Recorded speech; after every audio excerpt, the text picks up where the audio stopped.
Good morning everyone. ঘড়িতে সময় 5:30।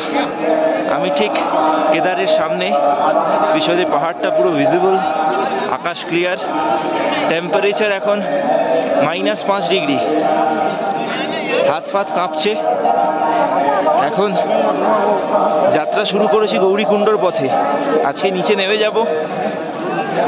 আমি এখানে 2 দিন ছিলাম, খুব ভালো, প্রচুর মেমোরেবল মেমোরিজ নিয়ে নিচে যাচ্ছি। অ্যান্ড সত্যি কষ্ট হয়েছে খুব, কিন্তু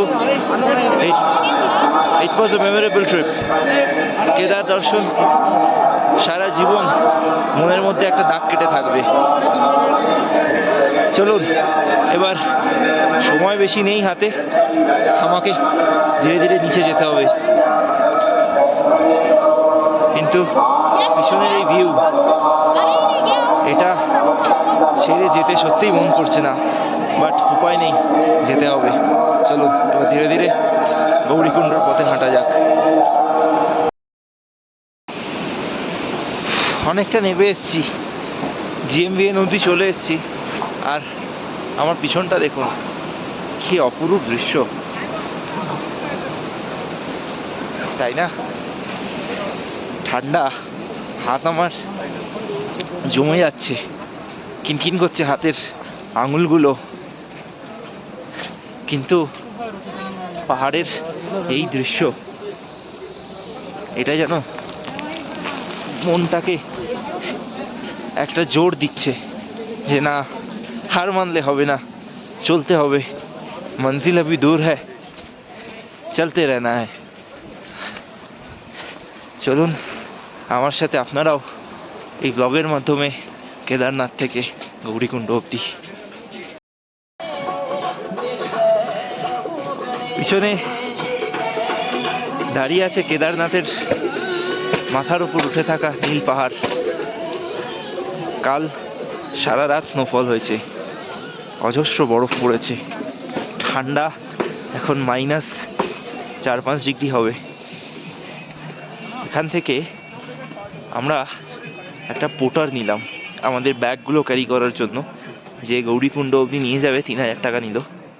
আর আমার মা যেহেতু অসুস্থ, আমার মায়ের জন্য একটা ওই পিঠু নিলাম।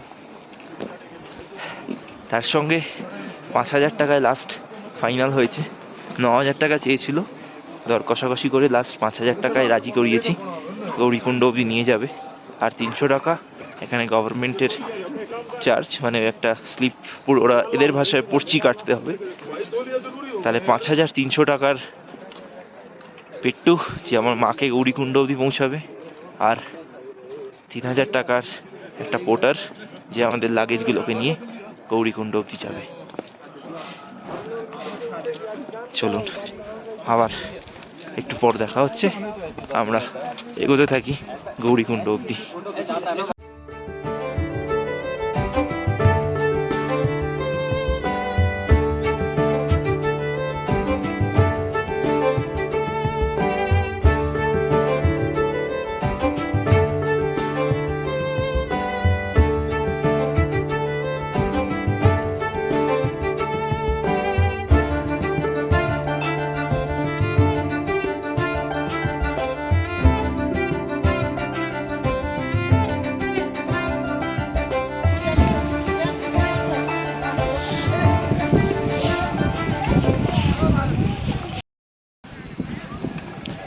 ঘড়িতে এখন 8:26 মতন বাজে। বাড়ি লিঞ্চলি ক্রস করে চলে এসেছি। নামবার সময় কি হয় না, আপনার মনেই হবে না যে অনেকটা রাস্তা। তার কারণ এক তো জায়গাগুলো চেনা পরিচিত পড়বে, আর দ্বিতীয়ত যেহেতু আপনি নিচের দিকে যাবেন, সেহেতু জার্নিটা অনেক ফাস্ট হয়ে যাবে। আমি যখন উঠেছিলাম, আমি চাইলে অনেক তাড়াতাড়ি উঠতে পারতাম, মানে ধরুন 7-8 ঘন্টায় হয়তো উঠে যেতে পারতাম। লাইক দ্য ওয়ে আমার বাকি টিম মেম্বারগুলো উঠেছে, কিন্তু আমি উঠিনি। প্রকৃতির এই অপরূপ সৌন্দর্যটাকে তাড়িয়ে তাড়িয়ে উপভোগ করতে করতে উঠেছিলাম। আর উঠতে গিয়ে আমি হোটেল থেকে বেরিয়েছিলাম ভোর 4টের সময়, আর মানে গৌরীকুণ্ডর হোটেল থেকে ভোর 4টায় বেরোই, আর কেদারের হোটেলে পৌঁছেছিলাম রাত 8:30টায়। প্রায় 17 ঘন্টা, 16.5-17 ঘন্টার জার্নি আমি যাওয়ার সময় করেছিলাম।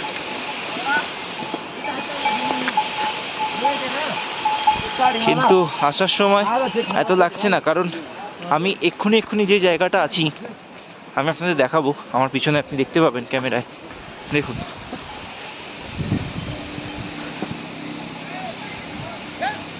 এই যে জায়গাটা,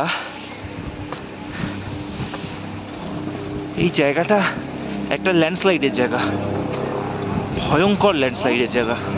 মানে যখন পড়েছিল, মানে পাহাড়টা খুব ভয়ঙ্করভাবে ভেঙে পড়ে এবং প্রচুর ক্ষয়ক্ষতি করে। আগের রাস্তাটা ওই দিক দিয়েই ছিল, ওই পাহাড়টা দিয়েই ছিল, এখন পুরো রাস্তাটা ভেঙে নিয়েও নিচে চলে যায়। তো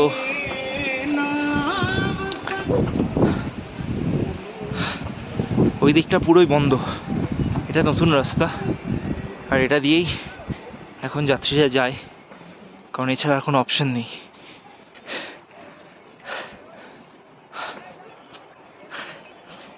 তো যেটা বলছিলাম,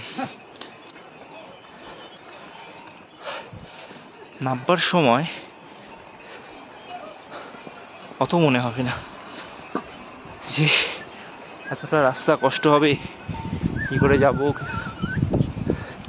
কিন্তু একটা জিনিস যেটা আমি আগেও বলেছি, আমি এখনও বলবো, মনের জোর আপনাকে বরাবর বজায় রাখতে হবে এই জার্নিটা করার জন্য। এই রাস্তার প্রবলেম একটাই, জানেন তো, প্রবলেমটা এটাই যে পুরো রাস্তাটায় আপনার সঙ্গে এই ঘোড়াগুলো প্রচণ্ড উৎপাত করবে। কখন টয়লেট করে দেবে, কখন পটি করে দেবে, বোঝা মুশকিল।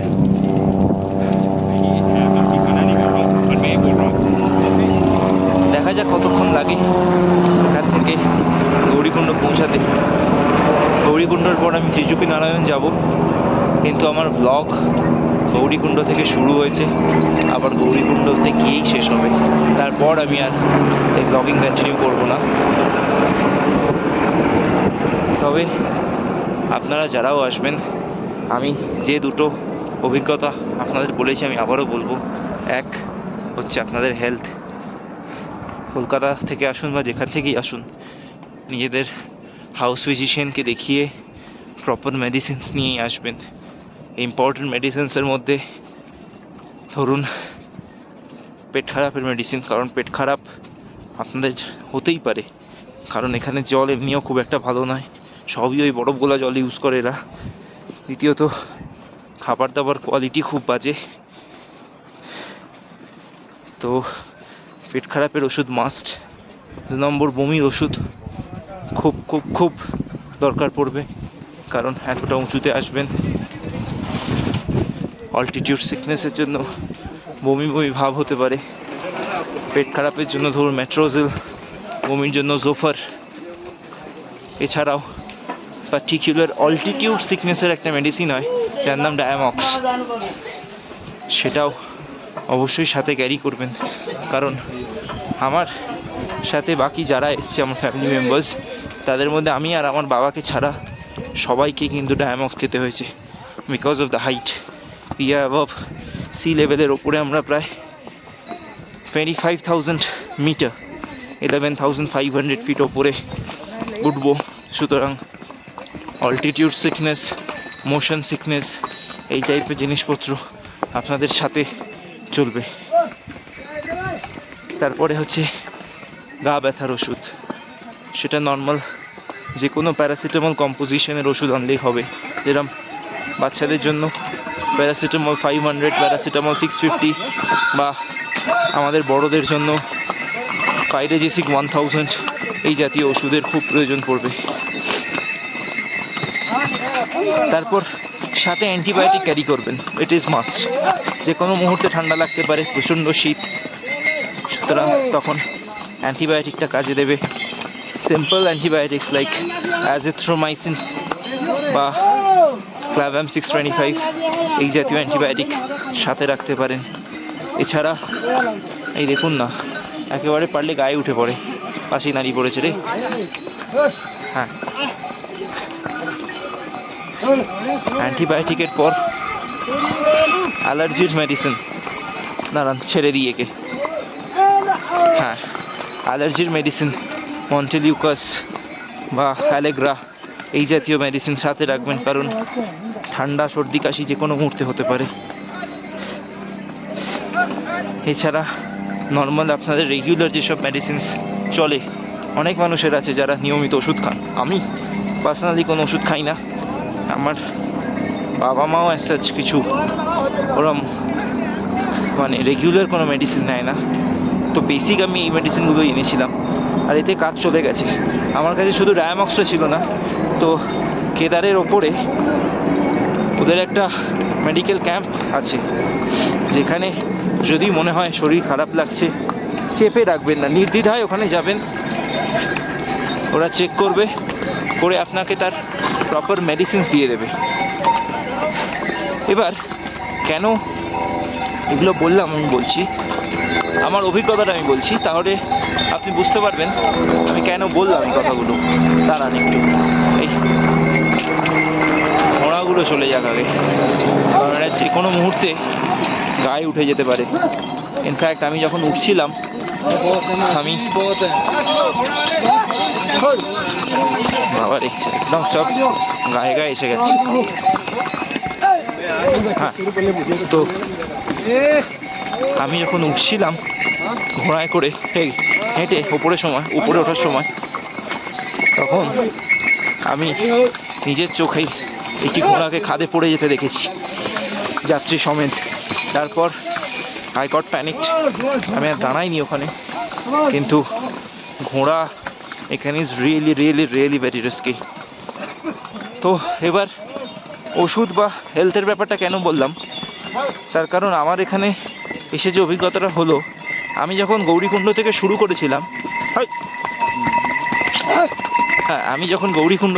করেছিলাম, ঘোড়া এসে গেছিল, তখন এত অসুবিধা হয়নি। কিন্তু মানে আমার নয়, আমি তো ঠিকঠাকই গেছি, আমার মা ঠিকই ছিল, কিন্তু জঙ্গলচটি মানে গৌরীকুণ্ড থেকে ওই 4-5 কিলোমিটার রাস্তা, জঙ্গলচটি ক্রস করার পর আমার মায়ের পায়ে বা থাই মাসেলসগুলোতে টান ধরতে শুরু হয়, প্লাস অল্টিটিউড সিকনেস দেখা যায়, গা গুলাতে শুরু হয়। অগত্যা আমি ঘোড়া করে দিই, আমার মা ঘোড়ায় ওঠে। প্রচণ্ড টেনশনে ছিলাম, কারণ আমি আর আমার মাই ছিলাম, আমার বাবা আর ওরা আমার মাসি মেশো আগে উঠে গেছিলো, তো খুব চাপে পড়ে গেছিলাম যে ঠিকভাবে যেতে পারবে কি না। বাট যাই হোক, অবশেষে আমার মা ঠিকভাবে পৌঁছায়, এবং মাঝপথে আমার একটা ফোন করে বলে যে তোর বাবার সাথে দেখা হয়েছে, বাবা আমায় ব্যাগটা দিয়ে দিয়েছে। আমি যেন ঘরে প্রাণ ফিরে পেয়েছিলাম তখন। আমার মা যখন কেদার পৌঁছায়, কেদারে উঠে প্রচণ্ড শরীর খারাপ হয়, একটু জ্বর আসে, গা হাত পা ব্যথা, গা গুলানো, বমি বমি ভাব, পেট খারাপ, সব কিছু একসাথে যেন হিট করেছিল। আমার কাছে বেসিক মেডিসিনস যা ছিল আমি দিয়েছিলাম, যেরকম ট্যাবলেট ডি ছিল আমার কাছে হজমের,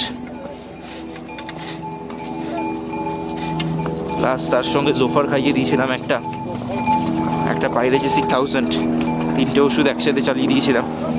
টিতে একটু স্টেবল হয়, ওতে আমি বিকেলে নিয়ে বেরিয়ে প্রথমে আমি গিয়েছিলাম হেলিপ্যাডে।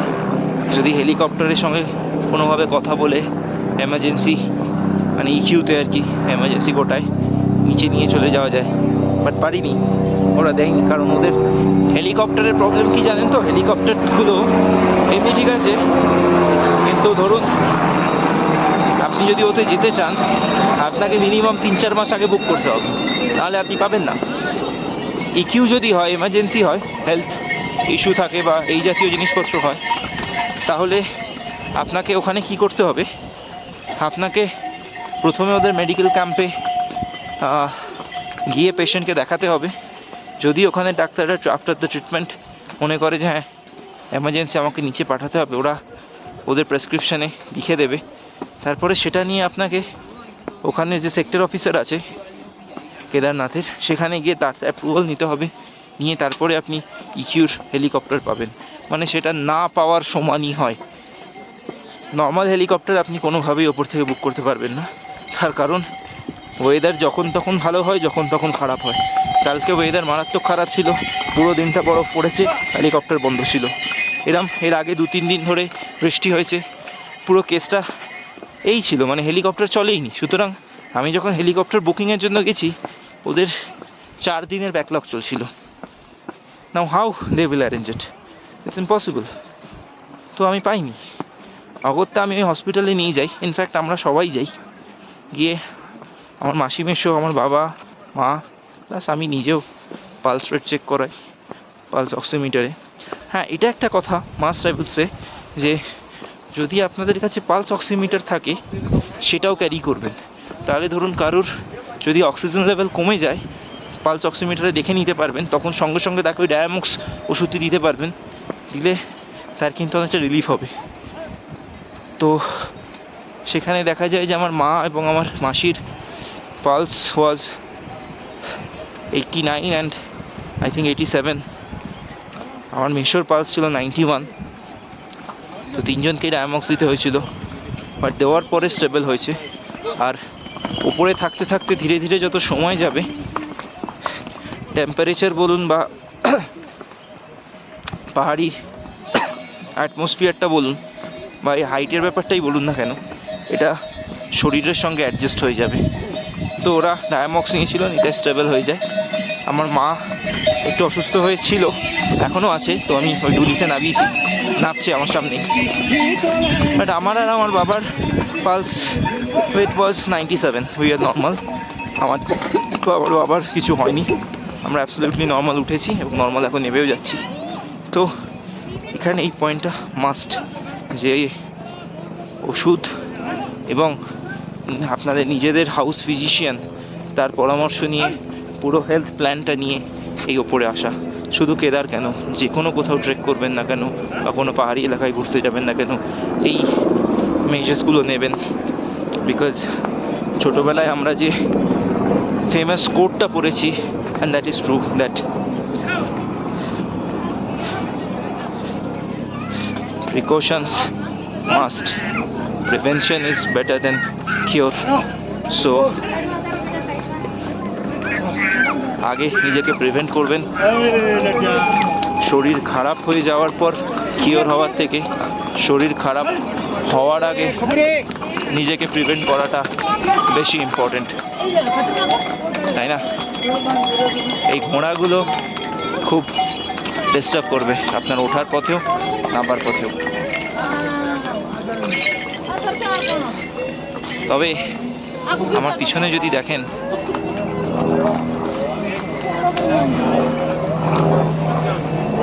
এখনো আমাদের দিকে তাকিয়ে আছে বা আমাদের আশীর্বাদ করছে স্বয়ং দেবাদিদেব মহাদেব ওপরে পাহাড়ে বসে। এবং পাহাড়টা না, আমি জানি না ছবিতে দেখা গেল কি না, বাট বিশ্বাস করুন সোনার মতন চমকাচ্ছে, কারণ বরফটার উপর রোদ্দুরটা পড়েছে, জাস্ট ফাটাফাটি লাগছে। চলুন এবার আবার এগোতে থাকি, এরপর স্টপ দেবো হয়তো ছোটিলিংচলায় বা তারপর কোথাও একটা দেখা যাবে তখন। চলুন আপাতত এগোতে থাকি গৌরীকুণ্ডর দিকে।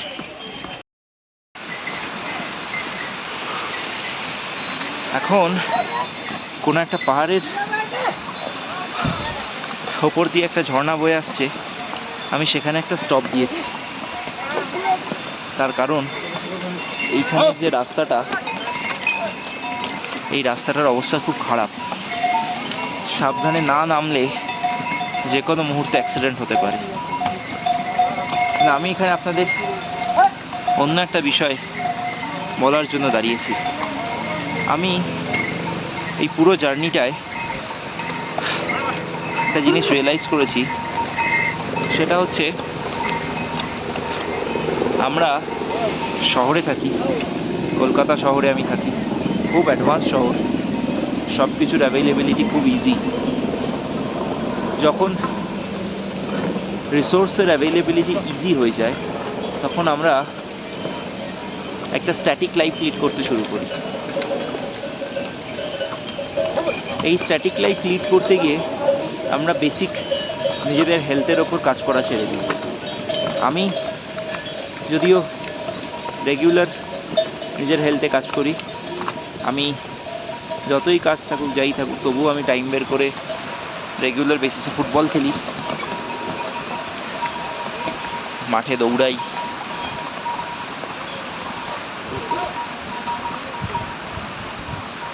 সবাই ক্যামেরার দিকে হাত দেখাচ্ছে, তো তা সত্ত্বেও আমার কষ্ট হয়েছে, অবশ্যই কষ্ট হয়েছে।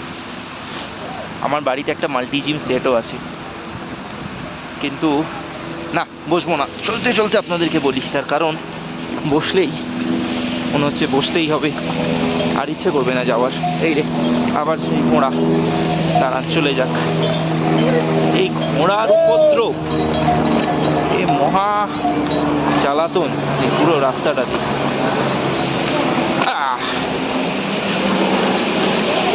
এখানে রাস্তাটা প্রচণ্ড খারাপ, মানে একবার যদি পাটা স্লিপ হয় না, স্যাট করবেন আর কোমরটা একদম টুক করে ভেঙে যাবে, কোনো রেহাই মিলবে না, কোনো ব্যতিক্রম হবে না ভাঙা থেকে। কিন্তু পাহাড়ের রাস্তায় আসতে গেলে এগুলোকে মানিয়ে নিয়েই চলতে হবে। চলুন, ক্রস করে গেছি। হ্যাঁ, তো যেটা বলছিলাম,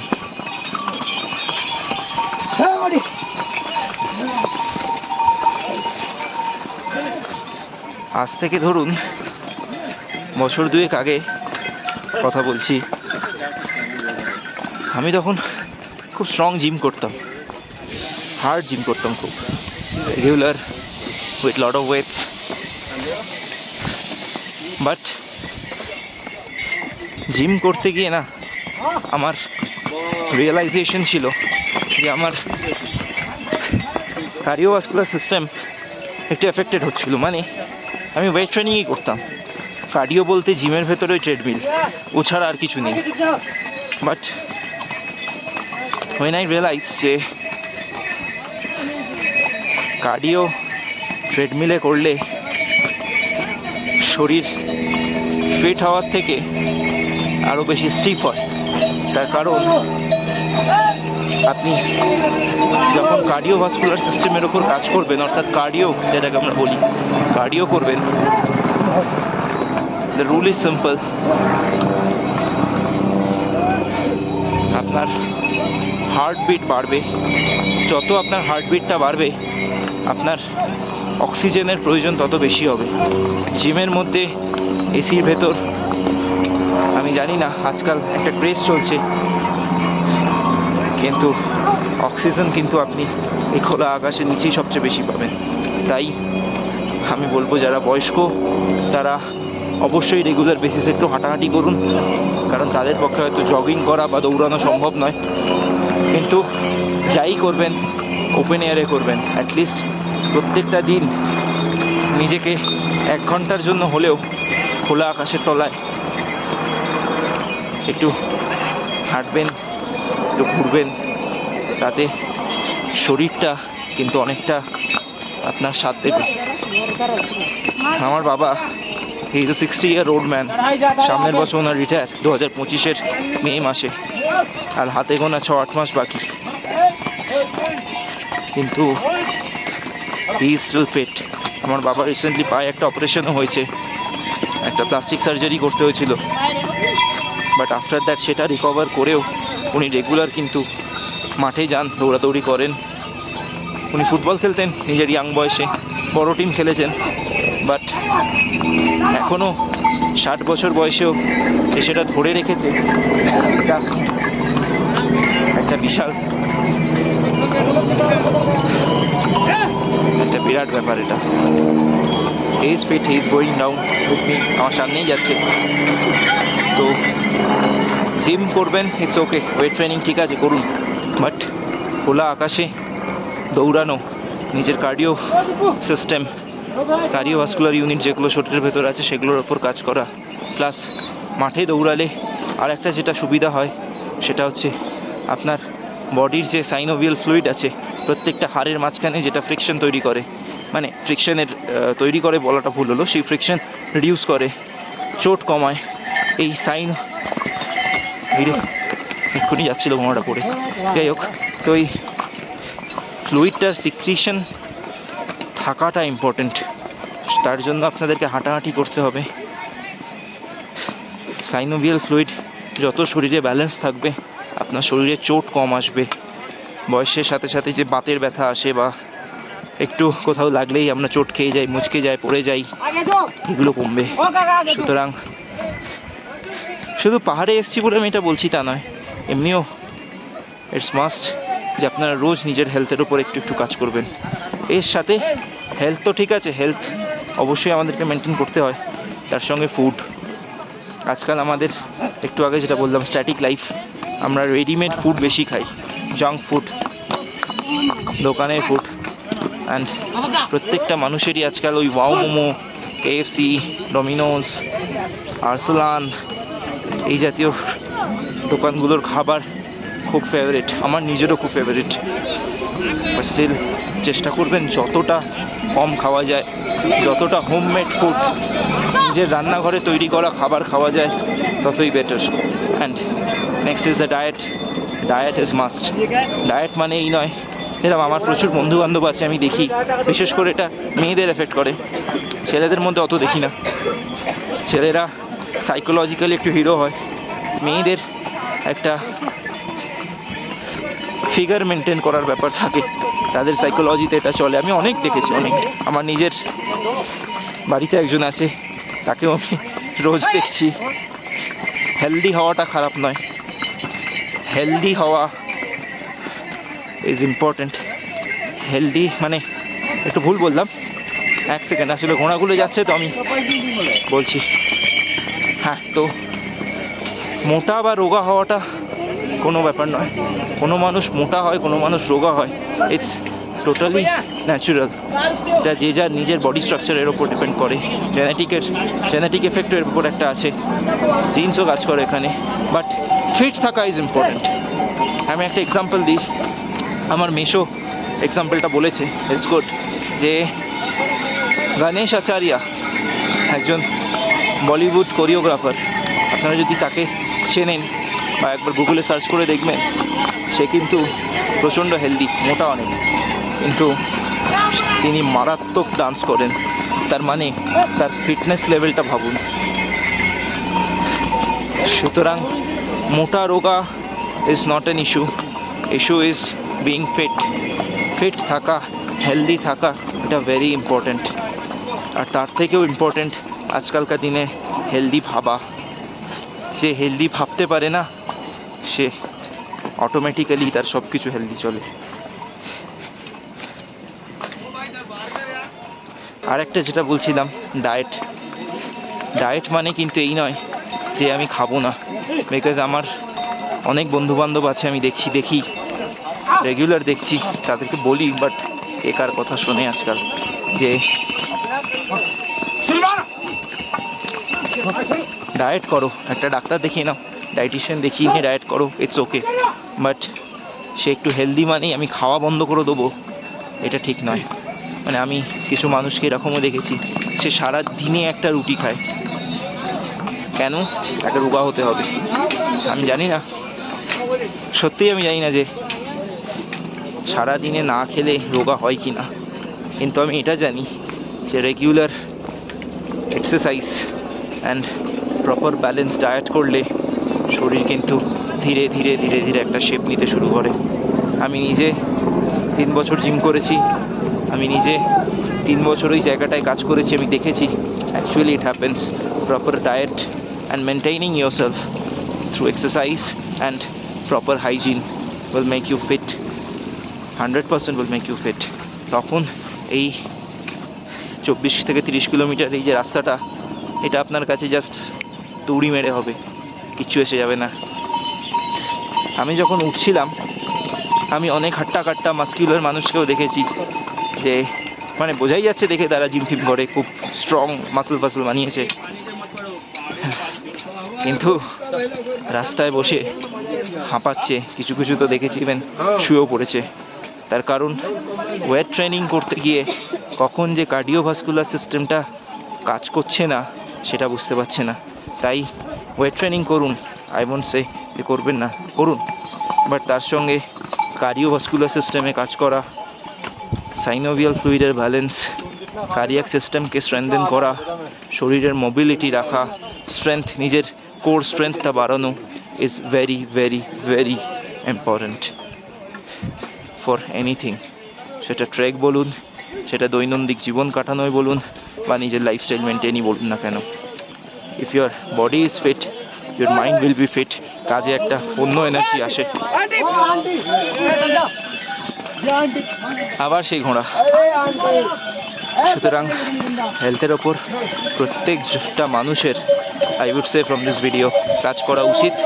আমি তো করব, এখান থেকে গিয়েও করব, আগেও চেষ্টা করব যতদিন এমন মেডিসিন ফ্রি লাইফ লিড করা যায় করব। আপনারাও চেষ্টা করুন মেডিসিন ফ্রি লাইফ লিড করার, প্রপার ফুড, হেলদি ফুড খাওয়ার অ্যান্ড হেলদি থাকার। চলুন আবার এগোতে থাকি গৌরীকুণ্ডর পথে। পিছন দিয়ে বয়ে যাচ্ছে মন্দাকিনী, আর আমার ঠিক পিছনে এই রাস্তা হচ্ছে ঘোড়ার রাস্তা। এবার ঘোড়ার রাস্তা পার করে ঘোড়া, মানুষ, পালকি, ডুলি, কুকুর, যাই বলুন, ওই মেইন রাস্তাটায় যেটা আমাকে গৌরীকুণ্ড অবধি নিয়ে যাবে। ঘোড়ার রাস্তাটা একটু কম, ওই দিক থেকে আসার থেকে একটু তাড়াতাড়ি এলাম, কিন্তু সমস্যা একটাই, সেটা হচ্ছে ঘোড়ার উপদ্রব। ওইটা সহ্য করে নিতে পারলে আসতে পারেন এটা দিয়ে। আমি যাওয়ার সময় ওটা গিয়েছিলাম মানুষের রাস্তায়, আসার সময় ঘোড়ার রাস্তায় এলাম, দুটোরই অভিজ্ঞতা রইল। চলুন আবার আগানো যাক। প্রায় ভীমবরা এসে গেছি, এরপর নেক্সট স্টপ জঙ্গলচটি। আর হয়তো জঙ্গলচটিতে দাঁড়িয়ে একটু কিছু খাওয়া দাওয়া করবো, কারণ এবার খিদে পাচ্ছে। চলুন যাওয়া যাক, এবার নেক্সট দেখা হবে জঙ্গলচটি। ঘড়িতে বাজে 11:30। এবার জঙ্গলচটি ছেড়ে আর বাকি 4 কিলোমিটার। 4 কিলোমিটার আর নামলেই পৌঁছে যাব আমরা গৌরীকুণ্ড।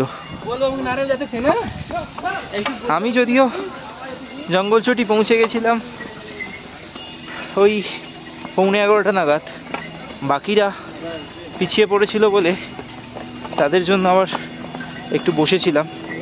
খাওয়া দাওয়ার করিনি, কারণ ইচ্ছে করছে না। আর একটা ছোট ওই 20 টাকাওয়ালা কোল্ড ড্রিঙ্কস, 20 টাকাওয়ালা কোল্ড ড্রিঙ্কস 50 টাকা দিয়ে কিনে খেয়েছি। এখানে জিনিসপত্রের দাম সব কিছুরই বেশি।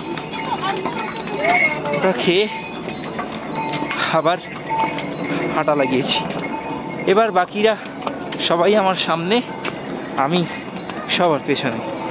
এটাই হয়, মানে আপনারা ধরুন একটা টিম নিয়ে আসছেন, 5-7 জনের একটা টিম, কিন্তু এখানে আসার পরে যে যার বডি ক্যাপাসিটি, বডি স্ট্রেংথ অনুযায়ী উঠবে নামবে। সুতরাং একসাথে ওঠা নামাটা এখানে একটু ডিফিকাল্ট। তো সবাই কখনো কখনো দেখবেন একসাথে উঠছে নামছে, আবার কখনো কখনো আলাদাও হয়ে যাচ্ছে। ইভেন আমাদের জীবনের নিয়মও এরমই। আমরা ধরুন বন্ধুদের ক্ষেত্রে যদি বলি, আমি নিজের কথা বললেও আমার স্কুল লাইফের যারা বন্ধু বান্ধবরা আছে, তারা যতদিন স্কুলে পড়েছি এক ছিল, রোজ একসাথে দেখা হতো, টিফিন খাওয়া, খেলাধুলা, আড্ডা মারা, টিউশন যাওয়া। তারপরে এক একজন এক এক রকমের স্ট্রিমে সেপারেট হয়ে গেছে, যে যার মতো এখন চাকরি বাকরি করে। এখন দেখা বলতে ওই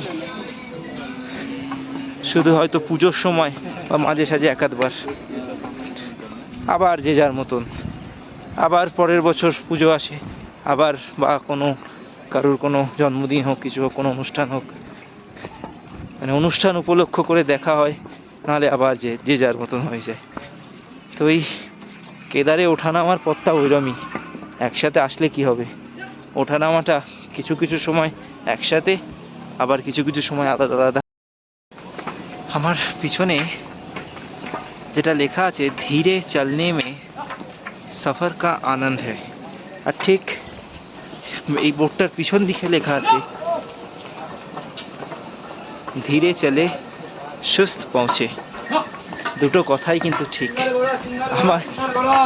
আমি পুরো এই ব্লগের সিরিজটাতে, পুরো কেদারনাথের জার্নিতে আমি এই কথাটা বারবার বলে গেছি, বারবার বলে গেছি যে ধীরে চলে, খুব ধীরে ধীরে নিজের বডি ক্যাপাসিটি অনুযায়ী চলা উচিত।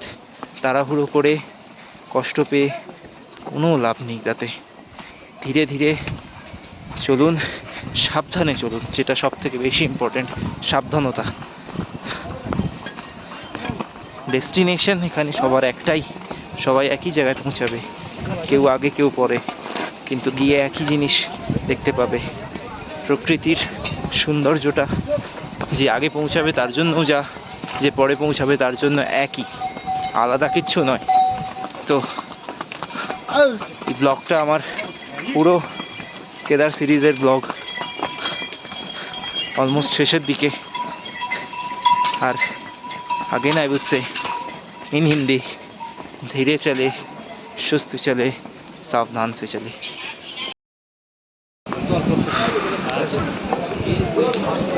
ঘড়িতে বাজে একটা, ঠিক আমি এখন যে জায়গাটায় দাঁড়িয়ে আছি, কেদার সিরিজের ব্লগটা হর হর মহাদেব বলে ঠিক এইখান থেকেই শুরু করেছিলাম। আমার পিছনে কেদারনাথ উঠবার গেট, আর এই শেষ হলো আমার কেদার যাত্রা। সাকসেসফুল, প্রচণ্ড পরিমাণে আনন্দ পেয়েছি, খুব সুন্দর প্রাকৃতিক দৃশ্য মন মুগ্ধ করেছে। গেট ক্রস করে এবার গৌরীকুণ্ডর দিকে যাচ্ছি, মানে হোটেলে দুটো লাগেজ আছে, নিয়ে সোনপ্রয়াগ চলে যাব।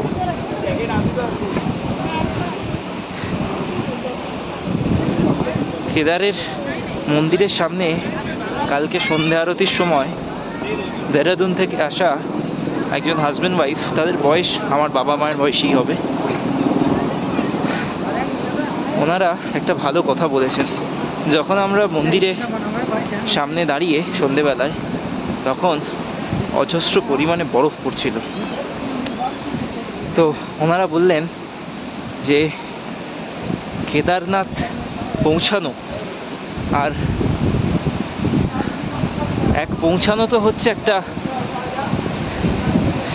বিশাল প্রাপ্তি, কারণ রাস্তাটা দুর্গম, কঠিন এবং খুব রিস্কি আর কষ্টকর। কষ্ট করে যখন কেদার অবধি পৌঁছাও, তারপর যদি কেদার মন্দিরের সামনে বরফ পড়ে আর তার সামনে তুমি বরফ স্নোফলের মধ্যে কেদারনাথের দিকে তাকাও, তখন মনে হয় স্বয়ং দেবাদিদেব মহাদেব বরফের মাধ্যমে আশীর্বাদ হয়ে আমাদের ওপর তার আশীর্বাদী হাত রাখছেন। সত্যিই তাই, অদ্ভুত এক অনুভূতি। আমি শব্দে সেটা বোঝাতে পারবো না।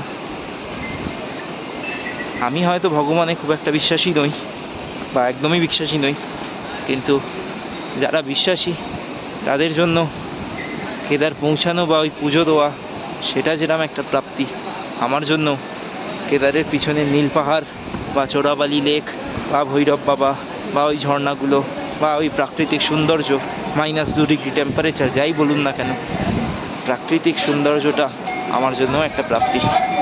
চলুন, অলমোস্ট পৌঁছে গেছি গৌরীকুণ্ডর পথে। আর ওই 300-400 কিলোমিটার, 300-400 মিটার হবে, কিলোমিটার বলছি, 300-400 মিটার হবে এখান থেকে কেদারনাথ, এখান থেকে গৌরীকুণ্ড।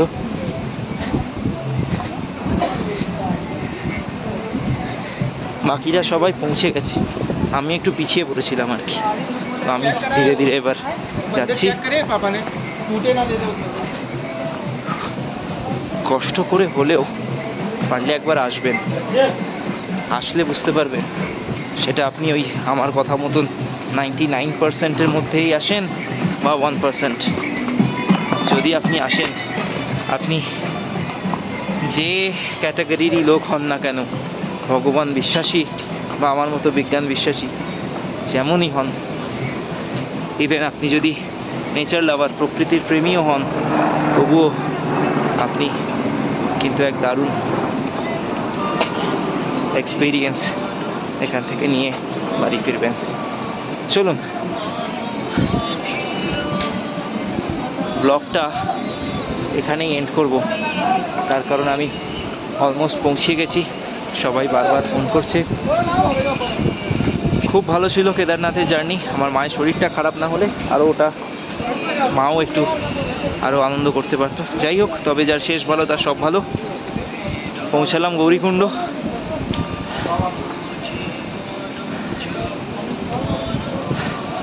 মানে মনটা একদম সত্যি ভরে আছে। চলুন তাহলে, কেদার সিরিজের ব্লগ এখানেই শেষ হলো। সবাই ভালো থাকবেন, হয়তো দেখা হবে আবার অন্য কোথাও, অন্য আরেকটা ব্লগে, অন্য আরেকটা ভিডিওয়ে। আবারও একই কথা বলবো, লাইক শেয়ার সাবস্ক্রাইব আমি বলবো না, কারণ কমার্শিয়াল ব্লগার আমি নই। আমি শুধুমাত্র আমার অভিজ্ঞতাটাকে ছবির মাধ্যমে ধরে রাখার জন্য আমি ভিডিও বানালাম। সবাই ভালো থাকবেন, সুস্থ থাকবেন, নিজেদের পরিবারের খেয়াল রাখবেন, আর মনটাকে সবসময় খুশি রাখবেন। দেখবেন মন খুশি থাকলে সব খুশি থাকে। বাম বাম ভোলে, জয় কেদার। না, ব্লগটা আরেকটু বাকি। আজকে 24শে অক্টোবর 2024, বৃহস্পতিবার। এখন সময় 12:30 মতন বাজে, আর আমি এখন বসে আছি GMVN উকিমঠের সামনে। আমি এখানে 3 দিন স্টে করেছি, কারণ কালকে আমি টুঙ্গনাথ ট্রেক করব। কিন্তু আজকে আমি এই উকিমঠে একটি মন্দির ভিজিট করব। এই মন্দিরটির একটি সিগনিফিকেন্স আছে, আর সেই জন্যই আমি ব্লগটা ইনক্লুড করলাম। এবার সিগনিফিকেন্সটা বলি। কেদারের কপাট খুলে মে মাসে, আর কেদারের কপাট বন্ধ হয় নভেম্বর মাসে। এবার মে থেকে নভেম্বর, এই যে টাইম পিরিয়ডটা, এই সময় কেদারকে পাহাড়ের ওপর থেকে নিচে এই উকিমঠে একটি মন্দিরে এনে রাখা হয়, এবং সেখানেই তার নিয়মিত পুজো হয়। তার মানে এই নভেম্বর থেকে মে অবধি যারাও কেদার দর্শন করতে আসেন, তারা সবাই এই উকিমঠের এই মন্দিরটিতে এসে কেদারনাথ দর্শন করেন এবং তার পুজো হয়। তো আজকে আমি আপনাদের সেই মন্দিরটি দেখাবো যেখানে এই 6টা মাস, অর্থাৎ নভেম্বর, ডিসেম্বর, জানুয়ারি, ফেব্রুয়ারি, মার্চ, এপ্রিল, এই 6টা মাস কেদারকে এনে রাখা হয়। আমরা অলমোস্ট রেডি হয়ে গেছি, ব্রেকফাস্ট হয়ে গেছে। এবার চলুন আপনাদের সঙ্গে নেক্সট আমার দেখা হবে ওই মন্দিরটাতে যেখানে এই 6 মাস কেদারের পুজো হবে। চলুন যাওয়া যাক। আমার পিছনে যে বোর্ডটা দেখা যাচ্ছে এখানে লেখা আছে ওমকেশ্বর মন্দির। এখান থেকে 500 মিটার মতন ডিস্টেন্স। আমরা এবার ধীরে ধীরে ওমকেশ্বর মন্দিরের দিকে যাচ্ছি। সবাই একসাথে হাঁটা স্টার্ট করেছি। এটাই সেই জায়গা যেখানে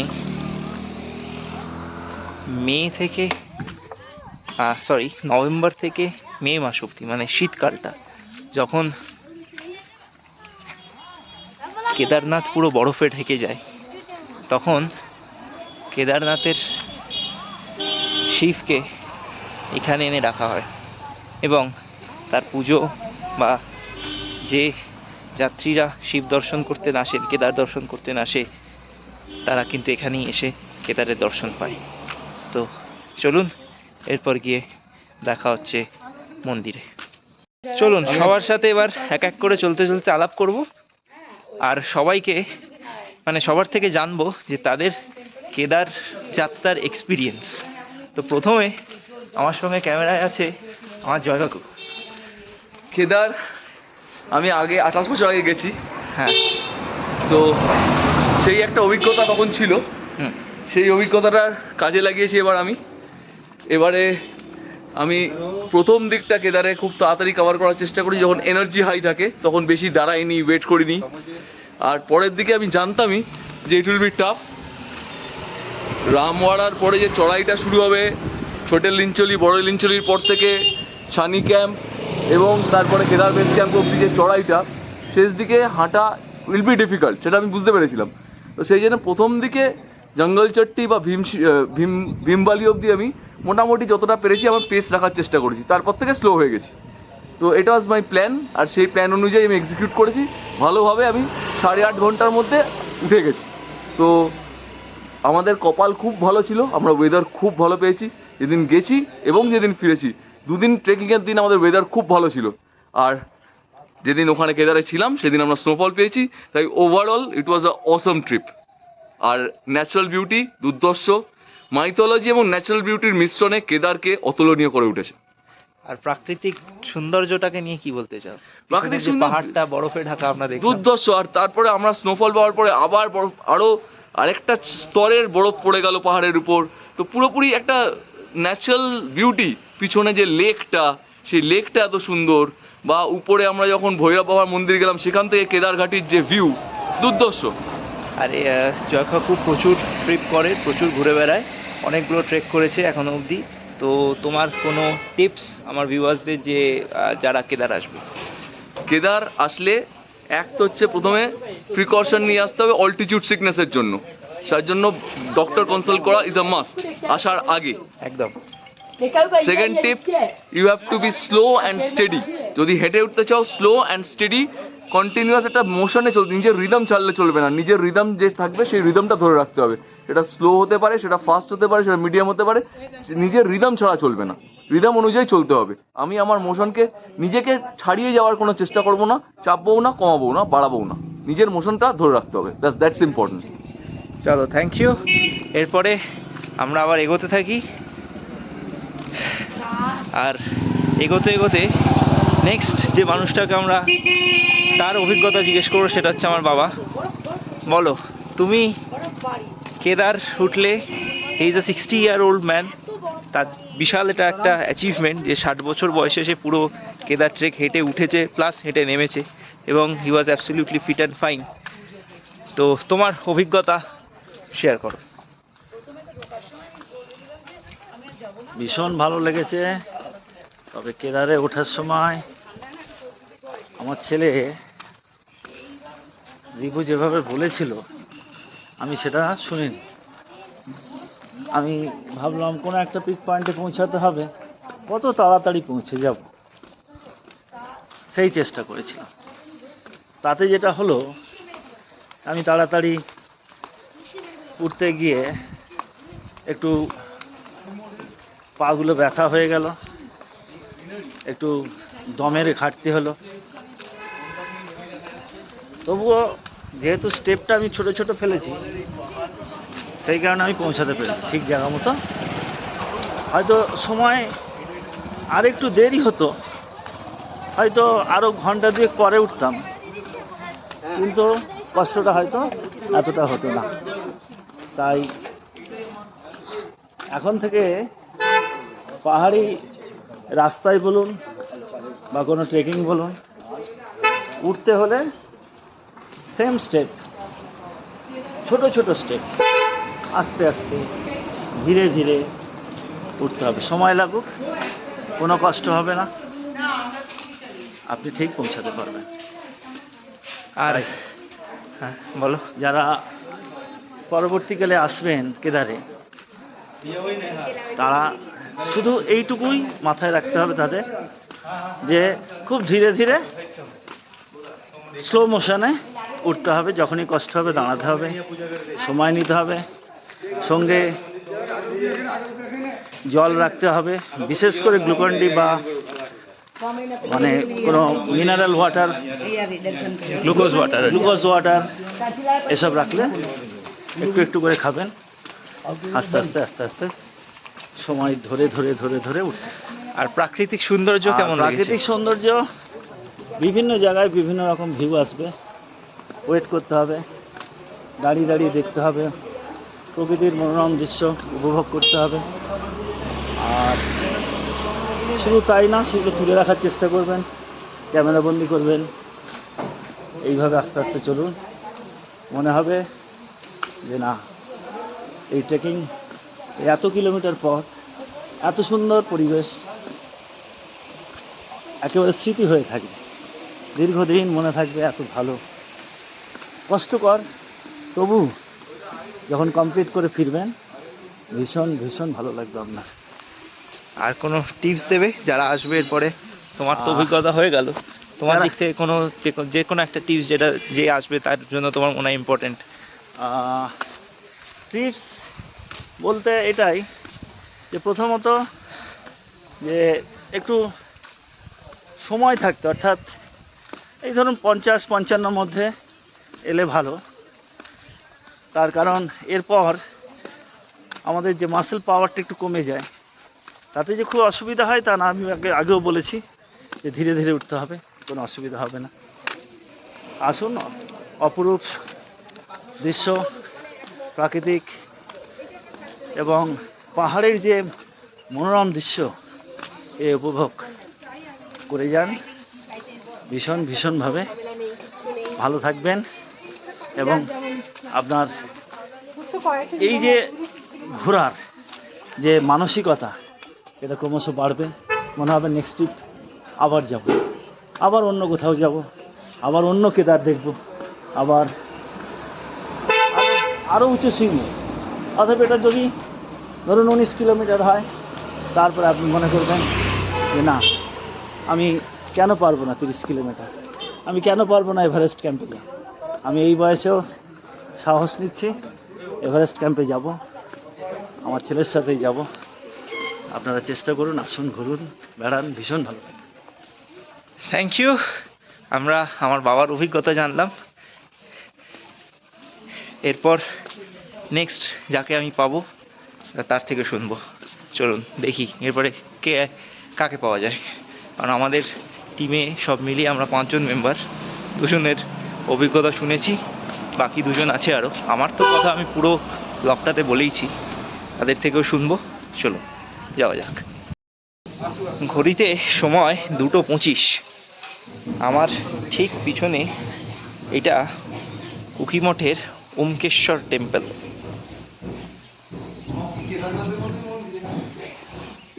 হ্যাঁ ঠিকই বলেছে, সব কেদারনাথের মতোই দেখতে। চলো ভিতরে যাওয়া যাক। ভেতরে যেতে যেতে আপনাদের মন্দিরটিও দেখাবো, প্লাস এর সিগনিফিকেন্সটাও আমি যতটুকু জানি বলার চেষ্টা করব।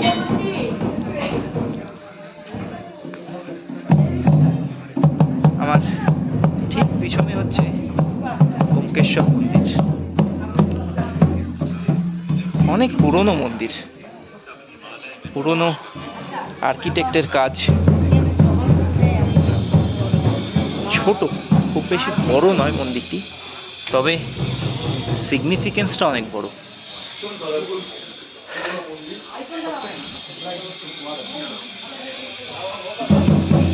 এই মন্দিরটির সিগনিফিকেন্স যদি বলি তাহলে ওই যেটা একটু আগেই বললাম, নভেম্বর থেকে মে মাস অবধি কেদারনাথে শিবের যে মূর্তি বা শিবলিঙ্গ বা যেটায় পুজো হয় যে পাথরটিতে, সেটি ওখানেই থাকে। তো তারপর যখন নভেম্বর মানে দিওয়ালির পরে মন্দির বন্ধ হয় কেদারের, তখন কেদারের মূর্তি এই ওমকেশ্বর মন্দিরে নিয়ে এসে রাখা হয় এবং এখানেই তার নিয়মিত পুজো হয়। যারা যাত্রীরা এই নভেম্বর থেকে আপ টু এপ্রিল অবধি কেদার দর্শন করতে আসেন, তারা কেদারে তো পৌঁছাতে পারে না, কারণ ওটা বন্ধ থাকে, কপাট বন্ধ হয়ে যায়। তারা এই উকিমঠের ওমকেশ্বর মন্দিরে আসেন এবং এখানে এসে কেদারে দর্শন করেন, তার পুজো দেন এবং এখানেই এই 6 মাস মানে শীতকাল যখন পুরো বরফে ঢেকে যায় উত্তরাখণ্ড, তখন শিবের পুজো বা তার সব রকমের পরিক্রমা এখানেই সম্পূর্ণ হয়। চলুন, মন্দিরের ভেতরে তো ছবি তুলতে দেবে না, তো আমি আপাতত ভেতরে যাই, মন্দিরটি ঘুরে দেখি এবং তারপর দেখা হচ্ছে আপনাদের সাথে এই ভিডিওতে।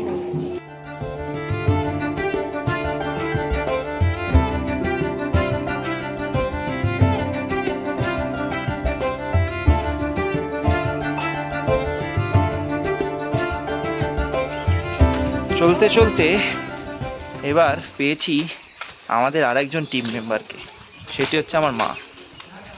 এবার আমার মাকে জিজ্ঞেস করব তার অভিজ্ঞতার কথা। বলো মা, কেদারনাথ তুমি গেছো, তুমি ওখান থেকে নেমে এসছো, এসে ওমকেশ্বরও এখন দেখলে, তোমার কেদার যাত্রার অভিজ্ঞতা তুমি বলো। কেদার যাত্রার অভিজ্ঞতা বলতে ভীষণ ভালো, খুবই সুন্দর, কিন্তু আমি একটু অসুস্থ হয়ে পড়েছিলাম, যেহেতু ওখানে অক্সিজেনের সমস্যা এবং আমার একটু পেটেরও সমস্যা হয়েছিল খাবার দাবারের জন্য। তো উপভোগ করেছি কিন্তু মন দিয়ে করতে পারিনি, যেহেতু অসুস্থতাটা ছিল। প্রচুর বরফ পেয়েছি, অসাধারণ বরফ, ভীষণ ভালো লেগেছে। এবং যার জন্য অসুস্থতার জন্য মাঝপথে আমাকে ঘোড়ায় চড়তে হয়েছে, কিন্তু আসার পথেও আমাকে ডুলি নিয়ে আসতে হয়েছে। আমি ডুলিতে এসেছি, আমি হেঁটে নামতে পারিনি, তবে কিছুটা হেঁটে উঠেছি, কিছুটা ঘোড়ায়, আবার কিছুটা হেঁটে।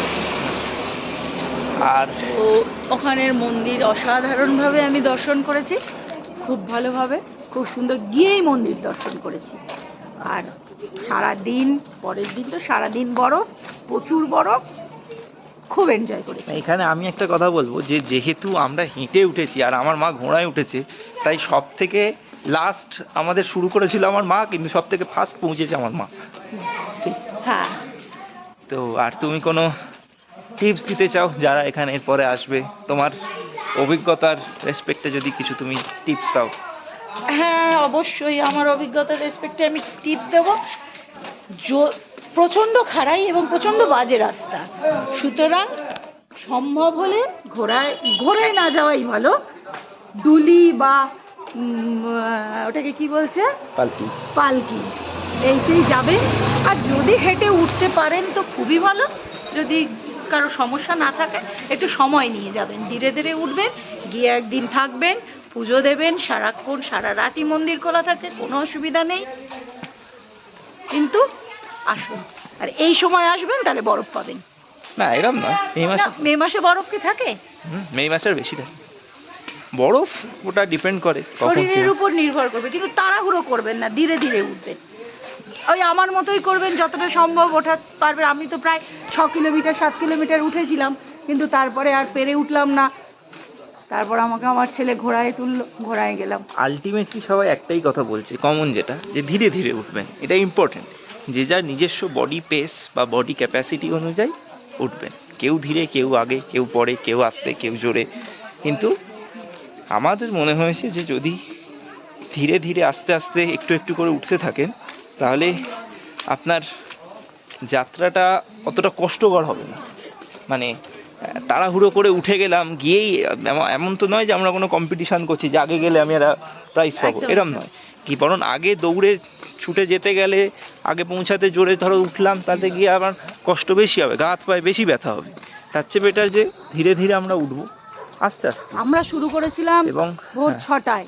এবং খাওয়া দাওয়া করতে করতে কোথাও মাঝে মাঝে দাঁড়াবো, কিছু খাবো, হ্যাঁ, এভাবে খেতে ধীরে হবে, ধীরে, হ্যাঁ। খেতে খেতে উঠতে হবে। বিশেষ করে জল আর ইলেকট্রল হোক, গ্লুকন্ডি হোক, এই জাতীয় এনার্জি ড্রিঙ্ক, হ্যাঁ হ্যাঁ, এইগুলো খুব দরকার। ঠিক আছে, থ্যাংক ইউ মা। তাহলে আমাদের ওখান থেকে নেমে এসে আমরা এখন দেখলাম ওমকেশ্বর temple। ওমকেশ্বর। যাই হোক, তো আমরা শুনলাম আমার মায়ের কথা, এরপর আরেকজন আমার টিমের বাকি, তার থেকে তার অভিজ্ঞতাটা শুনি। তো চলতে চলতে আমি আমার লাস্ট টিম মেম্বারকে পেয়ে গেছি, যে এখন অবধি তার এক্সপিরিয়েন্স শেয়ার করতে বাকি। কিন্তু পাহাড়ে এখন ঠান্ডা ঠান্ডা, মানে খুব গরমও লাগছে না, কিন্তু জানি না কেন ছাতা নিয়ে হাঁটছে। না, প্রচণ্ড রোদ্দুর, ঠান্ডা নেই, কারণ আমরা কেদার থেকে নেমেছি, ওখানে -2 ছিল। এখানে সেরকম ঠান্ডা আমি একদমই ফিল করছি না, বরঞ্চ রোদ্দুরে গেলে প্রচণ্ড গরম লাগছে, আর রোদ্দুরের তেজটায় মাথা যন্ত্রণা হয়ে যাচ্ছে। তো ছাতাটা খুব ইম্পর্টেন্ট না আমার জন্য। আচ্ছা, যাই হোক, তো এবার মেন মুদ্রাতে আসি। তো আমি জিজ্ঞেস করবো যেটা, সেটা হচ্ছে আমার মাসিও আমাদের সাথে হেঁটেই উঠেছে, এরা সব থেকে আগে পৌঁছেছিল, দৌড় মেরেছে নিচ থেকে একদম। তো বলো, তোমার অভিজ্ঞতা কিরম কেদার যাত্রার? ভীষণ ভালো, ভীষণ রোমাঞ্চকর অভিজ্ঞতা, খুব ভালো এক্সপিরিয়েন্স হলো। এতটা হাঁটতে পারবো, আমি হয়তো প্রথম দিকে কনফিউশনে ছিলাম যে হাঁটতে পারবো পারবো না। তারপর যত পথ এগিয়েছি তত আরও ইন্টারেস্ট বেড়েছে, যত পথ এগিয়েছি তত চ্যালেঞ্জ বেড়েছে, যত উপর দিকে উঠেছি অল্টিটিউড বেড়েছে, শ্বাস ফুলেছে, কিন্তু অতটাও শ্বাস ফোলেনি, কিন্তু খুব ভালো লেগেছে। অত চ্যালেঞ্জিং রাস্তার মধ্যে দিয়ে গেছি, কিছু কিছু শর্টকাট মেরেছি, সেগুলো খুবই চ্যালেঞ্জিং। তো নামার সময় খুব ভালো লেগেছে। তো অল ওভার এক্সপিরিয়েন্স খুব ভালো, এক্সেপ্ট ঘোড়ার পটি গায়ে ছিটেছে, ঘোড়া চলতে দিচ্ছিল না, ঘোড়া ধাক্কা দিয়ে ফেলে দিয়েছে।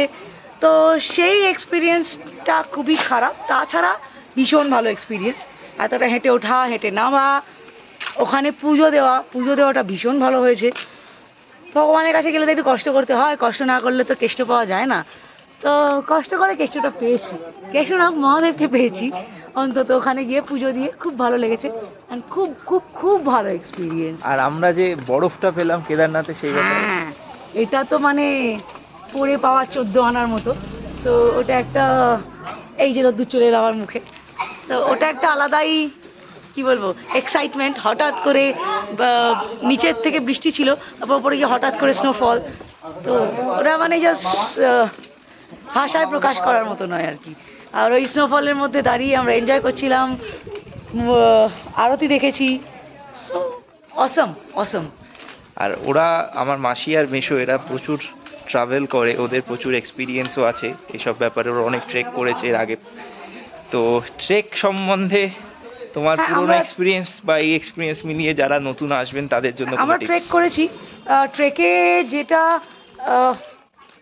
সবার প্রথম যেটা মেন ইম্পর্টেন্ট, সেটা হচ্ছে ফিটনেসটা খুব ইম্পর্টেন্ট। দ্বিতীয় হচ্ছে ট্রেক করার জন্য জামা কাপড়টা খুব ইম্পর্টেন্ট, জামা কাপড় অ্যান্ড জুতো ভেরি ভেরি ভেরি ইম্পর্টেন্ট জিনিস। এটার জন্য ভালো জামা, মানে ঠান্ডার জায়গায় গেলে সেরকমভাবে ভালো জামা, জুতো তো খুবই ইম্পর্টেন্ট। জুতো গ্রিপ না হলে স্লিপ করে পড়ে যাওয়ার চান্স থাকে। আমাদের জুতো ভালো ছিল, তাও আমাদের 2-3 জায়গায় পা স্লিপ করেছে। তো এটা খুব ইম্পর্টেন্ট জিনিস। আর ফিটনেস তো অবশ্যই, আর হ্যাঁ, অবশ্যই বেশি অল্টিটিউডে গেলে যাদের প্রবলেম আছে, বা হতে পারে যে প্রবলেম না থাকলেও হতে পারে, তাদের একটু প্রিকশন নিয়ে নেওয়া বেটার।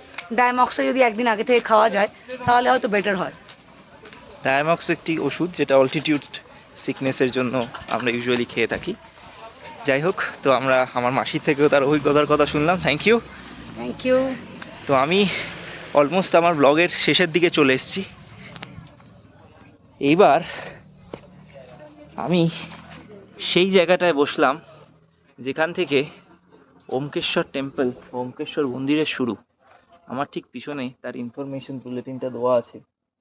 আমি এটা আর দেখাচ্ছি না, কারণ এই গল্প আমরা সবাই মোটামুটি, আমার ব্লগেও এতক্ষণ আমি বলেছি, এছাড়াও আমরা কম বেশি সবাই জানি। তো যাই হোক, এই ছিল আমার কেদারনাথের পুরো ব্লগ। অ্যান্ড এরপর আমি টুঙ্গনাথ যাব, বদ্রি যাব, কিন্তু সেগুলো আমি এই ব্লগে ইনক্লুড করব না। আর আবারও সেম একই কথা বলবো, আমি ওই টিপিক্যাল লাইনটা লাইক শেয়ার সাবস্ক্রাইব এইটা আমি বলবো না। তার কারণ আমি আবারও বলছি, আমি কমার্শিয়াল ব্লগার নই। আমি এই ভিডিওটা বানিয়েছি শুধুমাত্র নিজের অভিজ্ঞতাটাকে ধরে রাখার জন্য, বা আমার এই পুরো জার্নিটা আপ টু কেদারনাথ ওঠা, কেদারনাথ থেকে ফিরে আসা, এই পুরো জার্নিটাকে একটা ক্যামেরা বন্দি করা, যেটা হয়তো আমরা পরে দেখব, পরিবারের সবাই মিলে একসাথে ডাইনিং টেবিলে খেতে খেতে বসে দেখব, এবং আমাদের নিজেদের মেমোরিগুলোকে রিক্রিয়েট করব বাই দিস ভিডিও। তো এই ছিল আমার কেদারনাথ ট্রিপ, এই ছিল আমার কেদারনাথ যাত্রা, আমার কেদারনাথ ট্রেক। আপাতত সবাই সেফ আছে, সুস্থ আছে। আমি এখন রয়েছি উকি মঠে, দারুণ ওয়েদার। সো আমি এখানেই নিজের এই ব্লগটা শেষ করব। আমার পিছনে দারুণ ভিউ। এখনও আমি খুব খুশি, খুব খুব খুব ওভারওয়েলমড বাই দিস ট্রিপ, কারণ কেদার দর্শনের থেকেও আমার জন্য ইম্পর্ট্যান্ট ছিল প্রাকৃতিক সৌন্দর্য। এবং আমি যেটা আশা করে গিয়েছিলাম যে যাতে ওই হ্রদ দেখা আর কলা বেচা একসাথে হয়, মানে কেদারনাথ পৌঁছানো আর বরফ পাওয়া, আর লাকিলি আমি দুটোই পেয়েছি। চলুন আজ এই ব্লগটা এখানেই শেষ করি। আবার কখনো পরে কোথাও আবার যাব, আবার দেখা হবে ব্লগের মাধ্যমে অন্য কোথাও, অন্য জায়গায়। সবাই ভালো থাকবেন, সুস্থ থাকবেন, নিজের পরিবারের খেয়াল রাখবেন, আর সবথেকে ইম্পর্ট্যান্ট মনটা খুশি রাখবেন, কারণ খুশি থাকলে জীবনটা অনেক সহজ হয়ে যায়। চলুন এই ব্লগটাকে বা এই পুরো কেদারনাথ সিরিজের ব্লগটাকে আমি এখানেই এন্ড করলাম। সবাই ভালো থাকবেন, সুস্থ থাকবেন। হর হর মহাদেব, বম বম ভোলে, জয় শ্রী কেদার।